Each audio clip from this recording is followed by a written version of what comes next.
नमस्कार दोस्तों, आप सभी का एक बार डीपीएस हिंदी क्लासेज में पुनः स्वागत है।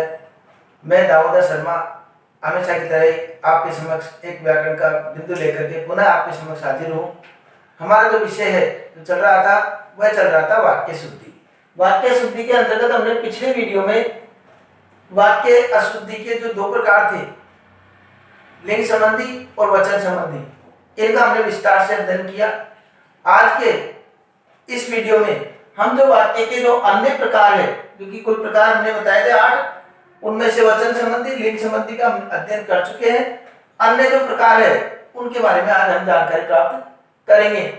उसी श्रृंखला में जो आता है हमारा अगला बिंदु, कारक संबंधी अशुद्धि। कारक संबंधी अशुद्धि, ये कारक संबंधी अशुद्धि भी क्या आता है? देखो, हम ये देखते हैं कि कारक चिन्हों का प्रयोग होता है। किसी भी वाक्य में कारक चिन्हों का प्रयोग होता है, नॉर्मल बात है, सामान्य सी बात है। लेकिन उन कारक चिन्हों में एक विशेष बात ये भी है कि कई बार जहां पर कारक चिन्ह का प्रयोग नहीं होना चाहिए वहां पर कारक चिन्ह का प्रयोग कर देते हैं, तो वाक्य अशुद्ध हो जाता है। कई बार ऐसा होता है कि कारक चिन्ह का प्रयोग होना चाहिए और हम नहीं करते हैं, तो भी वाक्य अशुद्ध हो गया। कई बार ऐसा होता है कि कारक चिन्ह का प्रयोग कर तो रहे हम, लेकिन गलत कारक चिन्ह का प्रयोग कर रहे हैं, इसके कारण से वाक्य अशुद्ध हो जाता है। तो हमको कारक चिन्ह का भी विशेष ध्यान रखना पड़ेगा, तब जाकर वो वाक्य शुद्ध होता है। तो कारक संबंधी अगर कहीं पर कारक अशुद्धि पाई जाती है तो वह कारक संबंधी अशुद्धि में आती है। अब कारक संबंधी में जैसे हम उदाहरण लिखते हैं, मैंने खाना नहीं खाऊंगा। अब देखिए, मैंने खाना नहीं खाऊंगा, कैसा वाक्य लगाए? मैं ने, क्या इसमें जो ने चिन्ह प्रयोग किया गया है, ये ने चिन्ह प्रयोग सही हुआ है? क्या जरूरत थी इसकी? इस ने चिन्ह के प्रयोग की जरूरत थी इसमें कारक चिन्ह की? नहीं थी, फिर भी कारक चिन्ह ने लगा दिया, इसलिए वाक्य अशुद्ध हो गया। तो शुद्ध क्या होगा? इस मैं ने के स्थान पर मैं खाना नहीं खाऊंगा, मैं खाना नहीं खाऊंगा, इस तरह का वाक्य होना चाहिए। जैसे कई बार लिख देते हैं, वह पुस्तक को पढ़ता है, वह पुस्तक को पढ़ता है, ठीक है, वह पुस्तक को पढ़ता है।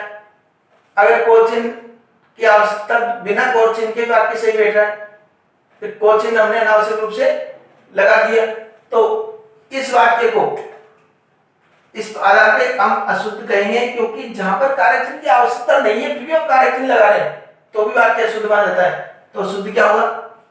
वह पुस्तक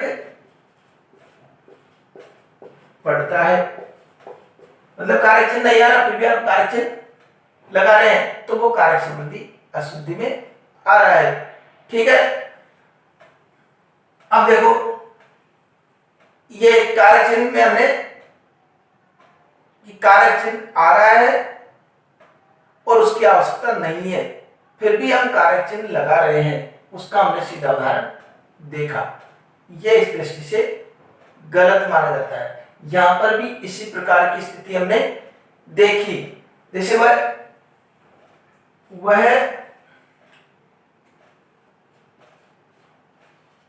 आम को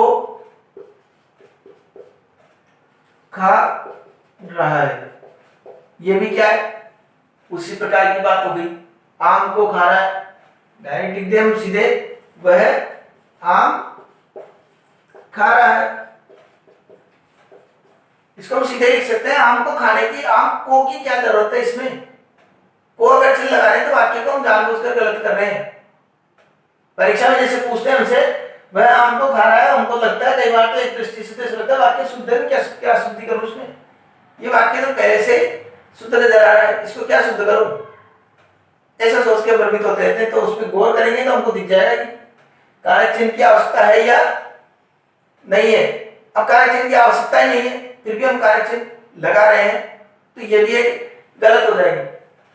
जैसे आज, अब देखिए अन्य उदाहरण देखिए, आज विधानसभा में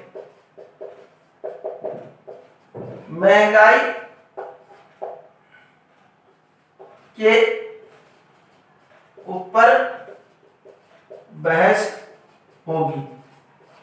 आज विधानसभा में महंगाई के ऊपर बहस होगी। सही है वाक्य? वाक्य सही है? आपको सही लग रहा वाक्य? और नहीं लग रहा तो क्या कमी है इसमें बताइए, सोचिए, सोच लिया? अब देखते हैं क्या सोचा आपने। मैं इसका उत्तर बोला, आज विधानसभा में महंगाई के ऊपर बहस होगी। क्या महंगाई के ऊपर बैठ के बहस करेंगे जी? ये कारक चिन्ह सही लग रहा है जी? इस जगह हम क्या करेंगे, आज विधानसभा में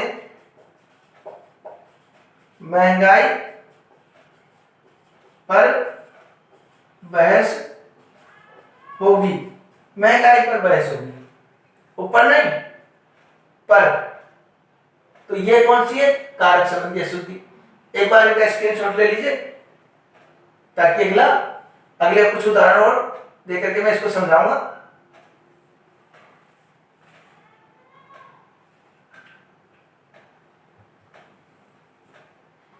मिटा देता हूं।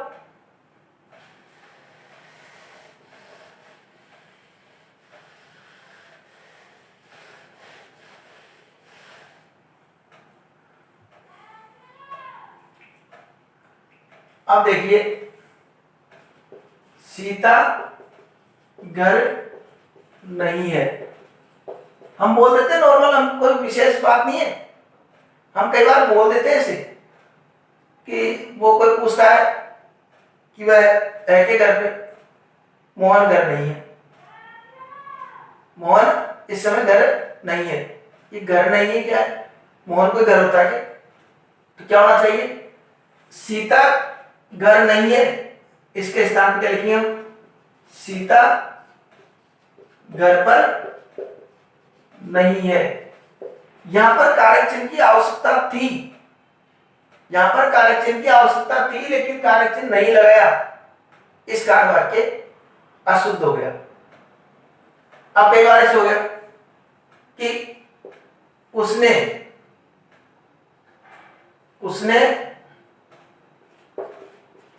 पौधे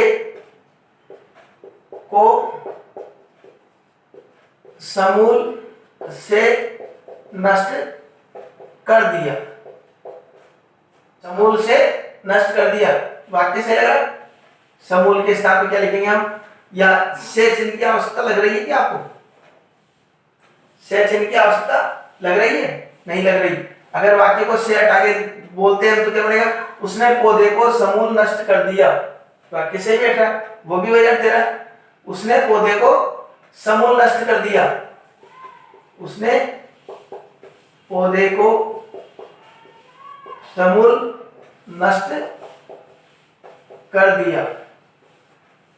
ठीक है, यहां पर कारक चिन्ह की आवश्यकता नहीं थी, हमने कारक चिन्ह लगा दिया, वाक्य अशुद्ध।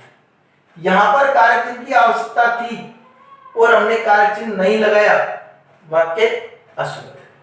ये वाक्य अशुद्ध है, ये भी वाक्य अशुद्ध है। दोनों वाक्य अशुद्ध है और ये नीचे लिखे हुए शुद्ध है। ठीक है, अब देखिए, मोहन आज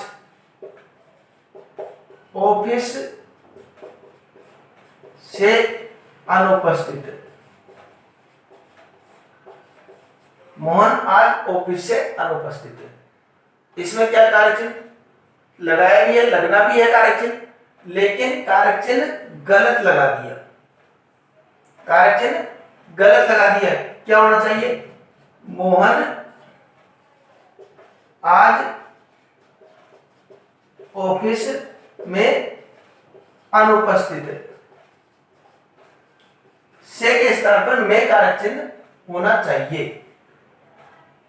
यह हमको ध्यान रखना है। ठीक है, अब आप इसका स्क्रीनशॉट ले लीजिए। अब देखिए अगला बिंदु आता है क्रमभंग संबंधी। अगली जो अशुद्धि है वह रहेगी क्रमभंग संबंधी। ये क्रमभंग संबंधी का मतलब क्या होता है कि कई बार उस शब्द को जिस क्रम पे आना चाहिए उस क्रम पर नहीं लिख करके अन्य क्रम पे लिख देते हैं। उससे वाक्य का कई बार अर्थ ही बदल जाता है, अर्थ का अनर्थ हो जाता है। ऐसी भी स्थिति हो जाती है, जिस जगह उस शब्द को आना चाहिए उस जगह नहीं लिख करके अन्य जगह लिख दे, उसको अपने सही स्थान पर पहुंचाते ही वाक्य शुद्ध हो जाता है। उसको अपने सही स्थान पर पहुंचाया और वाक्य शुद्ध हो गया, तो वो होती है क्रमबद्धता। क्रमबद्धता संबंधी अशुद्धि। जैसे आपने लिखा बच्चे, उदाहरण देते हैं, बच्चे को प्लेट में रखकर फल खिलाए।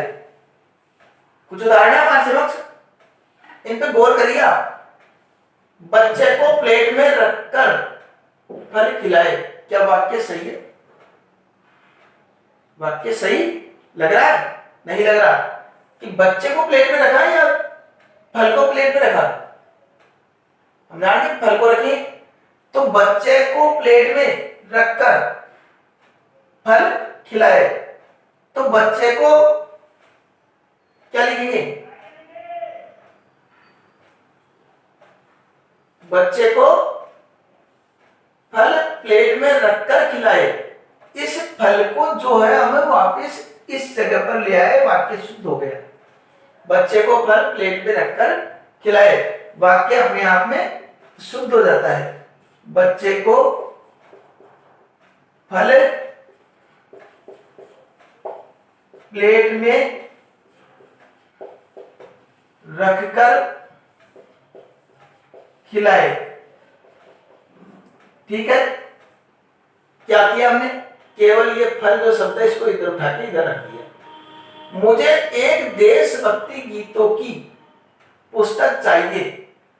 एक देशभक्ति गीतों की, क्या कोई पुस्तक है उसमें एक ही देशभक्त रहेगा? एक ही देशभक्ति गीत रहेगा? अर्थात इसमें कहते हैं क्रमबद्धता की है। अगर इस एक को यहां पर रख दे कि मुझे एक देशभक्ति गीतों की एक पुस्तक चाहिए, तो वाक्य शुद्ध हो जाता है। जैसे हमने लिखा मुझे देश भक्ति गीतों की एक पुस्तक चाहिए, वाक्य शुद्ध हो गया। हमने क्या किया? इसका क्रम भंग कर रखा था। वाक्य में क्या था? इसका क्रम भंग था, उस क्रम को हमने सही जगह बिठा दिया। एक को उठा करके यहां लिख दिया, वाक्य शुद्ध हो गया। अगला भी इसी प्रकार का, बीमार के लिए शुद्ध गाय का दूध लाभदायक होता है। पता लगाओ क्या कमी? बीमार के लिए शुद्ध गाय का दूध लाभदायक होता है, पता लग गया? आप खुद गौर करिए, शुद्ध गाय का दूध या गाय का शुद्ध दूध, अंतर है ना? शुद्ध गाय का दूध या गाय का शुद्ध दूध, तो इस शुद्ध को उठा करके हमको यहां पर लिखना है। गाय का शुद्ध दूध लाभदायक होता है। तो जैसे अब इसको बीमार के लिए गाय का शुद्ध दूध लाभदायक होता है, इस प्रकार हम लिख दिया। बीमार के लिए गाय का शुद्ध दूध लाभदायक होता है। अब अगला देखिए वाक्य, अगला उदाहरण देखिए। इसमें हमने देखा कि केवल क्रम भंग कर रखा था, वाक्य तो सही था। अगर इस शब्द को उठा के रख दिया, वाक्य सही हो गया। इसी प्रकार इस वाक्य में क्या? सुदामा पक्के कृष्ण के मित्र थे, वाक्य से स्पष्ट हो रहा है। पक्के कृष्ण या कच्चे कृष्ण थोड़ी चल रहा है मुद्दा यहाँ पर। पक्के कृष्ण और कच्चे कृष्ण की बात थोड़ी यहाँ पर थी कि सुदामा कृष्ण के पक्के मित्र थे, तो इस पक्के को उठा करके यहां रख दे तो वाक्य शुद्ध हो गया। इसमें हम किसी भी शब्दों को बदलते नहीं है, हटाते नहीं है, उसकी जगह बदलते हैं केवल। उन शब्दों में सुधार नहीं करते, उनकी जगह बदलते हैं और वाक्य शुद्ध हो जाता है। वो क्रम भंग कर रखा, मतलब जो अशुद्धि का प्रकार है कि क्रम भंग किया जाता है, उसमें उसका क्रम भंग कर दिया जाता है और क्रम को सही जगह बिठाया और वाक्य शुद्ध हो जाता है। तो ये इस प्रकार हो गया। बच्चे को काट कर, कैसा लग रहा है वाक्य? फल खिलाए, क्या करना है इसमें? तो फल को उठा करके शुरुआत में यहां पर इस फल को यानी कि हमने यहां पर फल काटकर बच्चे को खिलाए, इनका क्रम पूरा ही भंग हो रहा है, इसलिए इनको लिखते हैं। यहां पर लिखना या बच्चे को फल काटकर खिलाए, इसको यहां पर उठा के रख दिया, फल को काट करके पहले, बच्चे को काट कर नहीं, फल को काट कर। तो बच्चे को फल काटकर खिलाए। अब ये देखा होगा तुमने कि एक इस क्रम भंग होने की वजह से वाक्य का अनर्थ हो गया, बिल्कुल अर्थ की जगह अनर्थ हो गया, वाक्य का अर्थ ही बदल गया, पूरा ही चेंज हो गया। तो इस प्रकार की जो अशुद्धियां होती है वो कहलाती है क्रम भंग संबंधी अशुद्धि। कई बार लिख दिया उसने गांधी जी को एक फूलों की माला पहनाई, फूलों की एक माला होना चाहिए, और क्या लिख दिया? एक फूलों की माला पहनाई। तो ये भी क्या हो गया? क्रम संबंधी अशुद्धि। गांधी जी को एक फूलों की माला के स्थान पर फूलों की एक माला। आ गया होगा समझ में? हमने वचन, लिंग, कारक और क्रम इन संबंधी अशुद्धियों का अध्ययन किया है, और मैं आशा करता हूं कि इन अशुद्धियों का आपको अभ्यास हो गया होगा। फिर भी मैं कहना चाहूंगा कि सही प्रकार से अशुद्धि संशोधन जब ही कर पाओगे आप जब तक आप अन्य कई प्रकार के जो हमारे व्याकरण की किताबें या अन्य जो भी कहीं भी मिलती है उन वाक्यों को देख करके हम अभ्यास करेंगे। जितना हम अभ्यास करेंगे नित्य नए हमको इस वाक्य अशुद्धि का पूरी तरह से ज्ञान हो जाएगा और हम वाक्य पूर्णतः शुद्ध कर सकेंगे। इसलिए अभ्यास बहुत जरूरी है, अभ्यास करते रहिए और इसका स्क्रीनशॉट ले लीजिए। और एक बात और कहना चाहूंगा कि अगर आप इस चैनल से नए जुड़े हैं तो इसे सब्सक्राइब अवश्य कर लीजिए ताकि आने वाले वीडियो आपको प्राप्त होते रहे। आने वाले वीडियो में पुनः आपसे मुलाकात होगी, तब तक के लिए धन्यवाद।